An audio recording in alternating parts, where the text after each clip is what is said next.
वाहेगुरु का खालसा, वाहेगुरु की फतेह। हमें बहुत अच्छा लगता है। तपती हुई बालू में बैठा, मतलब जो धधकती हुई बालू है उस पे ऊपर से गरम आग जैसी छोड़ रहे हैं, पर वो राम का किया मीठा लगे। तभी तो महापुरुष हमारे गुरुदेव हैं, ये करके दिखाया। सामर्थ्य इतनी है, सब कुछ कर सकते हैं, एक क्षण में भस्म कर सकते हैं। छोटे मोटे जो भूत प्रेत सिद्ध करते हैं, कुछ दिनों में उनकी अपवित्र साधनाएं और वो भूत अधीन हो जाता है, कुछ भी करवा सकते हो। और सबका मालिक जिनके अधीन है नाम के बल से, और उनको कोई शारीरिक कष्ट पहुंचा रहा है, वो मुस्कुरा के सह रहे हैं, क्या उनमें सामर्थ्य नहीं? अरे वो विध्वंस मचा दे, एक संकल्प कर दे तो नष्ट कर सकते, लेकिन नहीं। ਸ਼੍ਰੀ ਹਿਤ ਪ੍ਰੇਮਾਨੰਦ ਜੀ ਮਹਾਰਾਜ ਜੀ ਦਾ ਨਾਮ ਪੂਰੇ ਭਾਰਤ ਵਿੱਚ ਬੜੇ ਹੀ ਸਤਿਕਾਰ ਨਾਲ ਲਿਆ ਜਾਂਦਾ ਹੈ।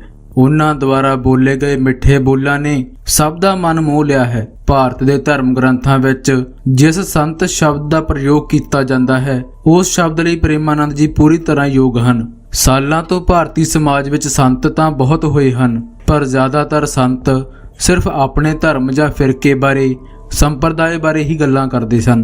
ਪਰ ਬਾਬਾ ਪ੍ਰੇਮਾਨੰਦ ਜੀ ਸਭ ਦੀ ਗੱਲ ਕਰਦੇ ਹਨ। ਉਹ ਆਪਣੇ ਕੋਲ ਆਏ ਹਰ ਧਰਮ ਦੇ ਬੰਦੇ ਦਾ ਪੂਰਾ ਆਦਰ ਸਨਮਾਨ ਕਰਦੇ ਹਨ।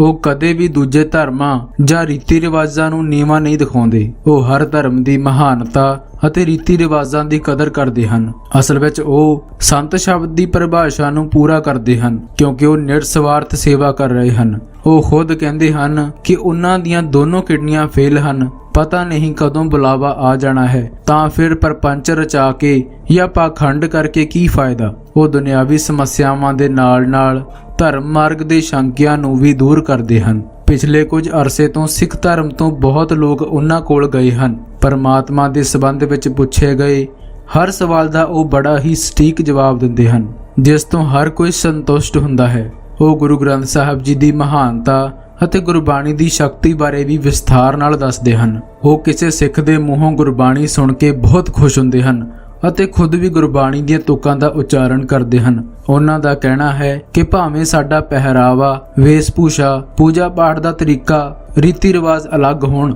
ਪਰ ਅਸੀਂ ਸਭ ਇੱਕ ਹੀ ਹਾਂ। ਸਾਡੀ ਮੰਜ਼ਿਲ ਇੱਕ ਹੀ ਹੈ, ਉਹ ਪਰਮ ਪਿਤਾ ਪਰਮਾਤਮਾ। ਬੀਤੇ ਦਿਨੀ ਇੱਕ ਸਿੱਖ ਬਾਬਾ ਜੀ ਕੋਲ ਭੇਂਟ ਲਈ ਜਾਂਦਾ ਹੈ। ਭੇਂਟ ਦੌਰਾਨ ਬਾਬਾ ਜੀ ਸਿੱਖ ਧਰਮ ਦੀ ਮਹਾਨਤਾ, ਗੁਰੂਆਂ ਦੀ ਕੁਰਬਾਨੀ ਅਤੇ ਗੁਰੂ ਗ੍ਰੰਥ ਸਾਹਿਬ ਵਿੱਚ ਦਰਜ ਇੱਕ ਅੱਖਰ ਬਾਰੇ ਅਜਿਹੀਆਂ ਗੱਲਾਂ ਦੱਸਦੇ ਹਨ, ਜਿਨ੍ਹਾਂ ਨੂੰ ਸੁਣ ਕੇ ਤੁਹਾਡਾ ਵੀ ਮਨ ਪ੍ਰਸੰਨ ਹੋ ਜਾਵੇਗਾ ਅਤੇ ਤੁਸੀਂ ਸਿੱਖ ਹੋਣ ਤੇ ਮਾਣ ਮਹਿਸੂਸ ਕਰੋਗੇ। ਜੇਕਰ ਤੁਸੀਂ ਕੱਟੜਪੰਥੀ ਨਹੀਂ ਹੋ ਤਾਂ ਬਾਬਾ ਪ੍ਰੇਮਾਨੰਦ ਜੀ ਦੀ ਪ੍ਰਸ਼ੰਸਾ ਕੀਤੇ ਬਿਨਾਂ ਨਹੀਂ ਰਹਿ ਪਾਓਗੇ। ਉਹਨਾਂ ਗੁਰੂ ਸਾਹਿਬ ਬਾਰੇ, ਸਿੱਖ ਧਰਮ ਦੀਆਂ ਕੁਰਬਾਨੀਆਂ ਬਾਰੇ ਕੀ ਆਖਿਆ, आओ देखते हैं इस वीडियो विच। जिसने गुरुवाणी का आश्रय लिया और गुरुवाणी का मनन किया, उसमें कोई भी सद्गुण की कमी नहीं रह जाती।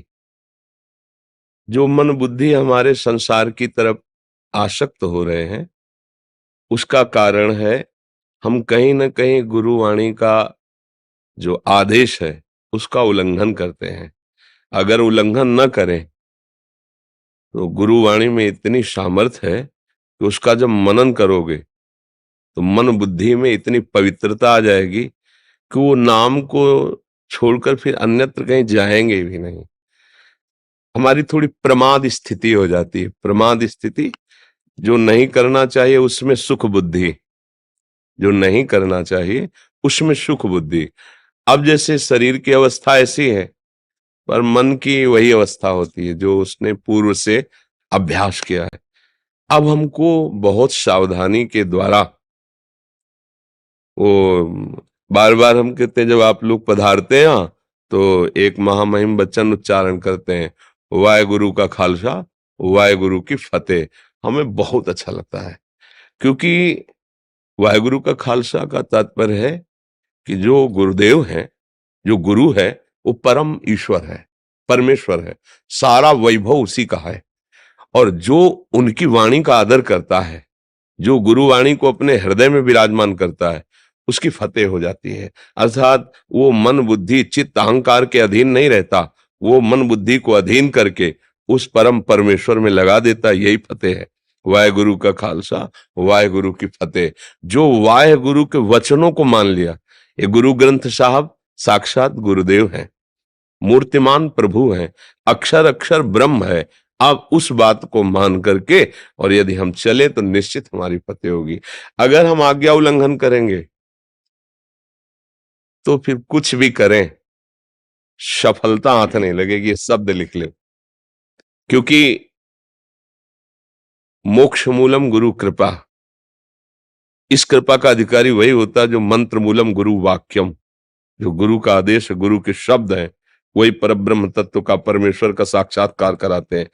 बिल्कुल साक्षात उनके आदेश को मान करके और चल दो तो निहाल हो जाओगे। नहीं, जो नाम मिला है, जो मंत्र मिला है, खूब अंदर ही अंदर उसका हर समय। और हमारा जो मन बेईमानी करता है वो भजन से हटाने के लिए वो क्या करता है, इस वस्तु को खा लें, आज इस वस्तु को देख लें, आज इसको भोग लें, आज ऐसा कर लें। वो बीच बीच में प्रलोभन देता रहता है और उसके प्रलोभन में जो नहीं फंसता तो मन फिर अधीन हो जाता है और वो भजनानंदी हो जाता है। और जो उसके प्रलोभन में फंस जाता है तो मन उसको अधीन कर लेता है और फिर विषयानंद में फंसा देता है। भाई यही चाल चल रही। जो गुरु का कृपा पात्र है, साधारण भाषा में कहा जाता है गुरु मेहरबान तो चेला पहलवान। कोई भी विकार उसे परास्त नहीं कर सकता। बस ये कि अक्षर पर टिक जाए, अक्षर अविनाशी सच्चिदानंद का जो आदेश है उस पर टिक जाए, फिर माया नाम की कोई वस्तु नहीं जो आपको परास्त कर सके। अब बहुत कम समय रह गया है जीवन का, पता नहीं कब शाम हो जाए, कब श्वास रुक जाए। तो हर समय अंदर ही अंदर, अंदर ही अंदर खूब नाम जप करता रहे। नाम जापक अगर ऐसा सोचता है मैं नाम जप करूं मुझे शरीर सुख मिले, तो फिर थोड़ा घाटे का विचार है। देखो अपने गुरुजनों को देखो, ऐसा कि उनकी कृपा जरा सी हो जाए तो परम पद मिल जाए, ऐसे वो महापुरुष हैं। और उनको विधर्मी लोग कितना कष्ट दे रहे हैं, पर वो कहते हैं राम का किया मीठा लागे, सह रहे हैं। इतना बड़ा पावर है उनमें कि वो उनका विनाश एक क्षण में कर सकते हैं, जो उनके शरीर को पीड़ा पहुंचा रहे हैं, सह रहे। और ऊपर से कह रहे राम का किया मीठा लागे। क्या हृदय है महापुरुषों का कि जो उनको कष्ट दे रहे हैं उनके लिए तो उनके हृदय में कोई बात ही नहीं है और अपने को अच्छा लग रहा है उनको। और ऐसा कष्ट तपती हुई बालू में बैठा, मतलब जो धधकती हुई बालू है उस पे ऊपर से गरम आग जैसी छोड़ रहे हैं, पर वो राम का किया मीठा लगे। तभी तो महापुरुष हमारे गुरुदेव हैं, ये करके दिखाया। सामर्थ्य इतनी है, सब कुछ कर सकते हैं, एक क्षण में भस्म कर सकते हैं। छोटे मोटे जो भूत प्रेत सिद्ध करते हैं, कुछ दिनों में उनकी अपवित्र साधनाएं और वो भूत अधीन हो जाता है, कुछ भी करवा सकते हो। और सबका मालिक जिनके अधीन नाम के बल से, और उनको कोई शारीरिक कष्ट पहुंचा रहा है वो मुस्कुरा के सह रहे हैं, क्या उनमें सामर्थ्य नहीं? अरे वो विध्वंस मचा दे, एक संकल्प कर दे तो नष्ट कर सकते, लेकिन नहीं। महापुरुषों ने करके दिखाया है कि नाम ऐसा है कि जिसके हृदय में छा जाता है वो सब कष्ट हंस के सह लेता है, पर नाम के भजन का फल वो कष्ट मिटाने में नहीं, दूसरे का कष्ट मिटा देंगे। हमने देखा है, महापुरुषों को देखा है, दूसरे का कष्ट तो मिटाने में देर नहीं है, लेकिन अपने कष्ट को सजा कर भोगते हैं और भोगते हैं। तुम नहीं सह पाओगे, तुम जाओ सुखी रहो, आओ हमारे ऊपर तुम भी आ जाओ, तुम्हारा भी आ जाए, क्या बिगड़ना है यार? जहां 100 वहां 100 से क्या अंतर पड़ रहा है? लेकिन तुम भजन करो, तुम स्वस्थ रहो, जाओ सुखी रहो, भजन। ऐसा संतों को देखा कि दूसरे का कष्ट स्वयं ले लिया, लेकिन अपने कष्ट को उन्होंने मिटाने के लिए कभी कोई ना संकल्प किया ना इच्छा की। तो इस मार्ग का पथिक बड़ा सूरवीर होता है। हमको इस तरह से चलना है कि चाहे कोई गाली दे, अपमान करे, चाहे हमारा मन ही हमको जलाए और भोगों की तरफ खींचे, लेकिन अब नहीं। हम अब तो नाम की लौ लग गई, अब नाम की हमारे अंदर स्मृति सुमिरन की वृत्ति आ गई, अब इसे नहीं छोड़ेंगे। जो त्रिभुवन की राजलक्ष्मी देने पर भी आधे पल के लिए भी अपने प्रभु का स्मरण सुमिरन नहीं छोड़ता, वही परम महाभागवत कहा जाता है, वही संसार पर विजय प्राप्त कर लेता है। बड़ी कृपा है, और खूब नाम सुमिरन करो और गुरु वाणी के आश्रित रहो। गुरु वाणी देखो, गुरु गुरु है, आप हमारे बोलो, पराये बोलो, उनके बोलो, गुरु गुरु है, यही शब्द लगता है। सदगुरु गुरु यही लगता है ना, तो वो एक ही है, वो एक ही है, उसे कुछ भी नाम दे के पुकारो, वो एक ही है। इसीलिए हर समय नतमस्तक होकर गुरुवाणी का पालन करो, अपने आप निहाल हो जाओगे, अब मस्ती आ जाएगी, अद्भुत मस्ती आ जाएगी। देखो, हम सबके शरीर एक ही पंचभूत से बने हुए हैं, पोशाकें अलग अलग हो सकती हैं, घाट अलग अलग हो सकते हैं, लेकिन जिस रस का स्वादन करना है वो परमेश्वर एक ही है। चाहे कुछ भी बोलो, अलग अलग पंथ, अलग अलग ग्रंथ, अलग अलग मंत्र, लेकिन जो ग्रंथ, पंथ और मंत्र है, उसका कंत माने इष्ट, ईश्वर, वो एक ही है। जब ये बात समझ में आ जाती है ना, तो फिर ये भेद की जो मेड़ है ना, वो सब हट जाती है। फिर पूरा चराचर जगत अपने ही स्वामी का पसारा दिखाई देता है और वो आनंदित होता है। जैसे अपनी जबान से अपनी दांत कट जाए तो किसको दोष देंगे, ऐसे ही वो पूरे विश्व को अपना स्वरूप देखता है। अगर उसे कोई काटे, मारे, पीटे तो किसी को दोष वो सह लेता है।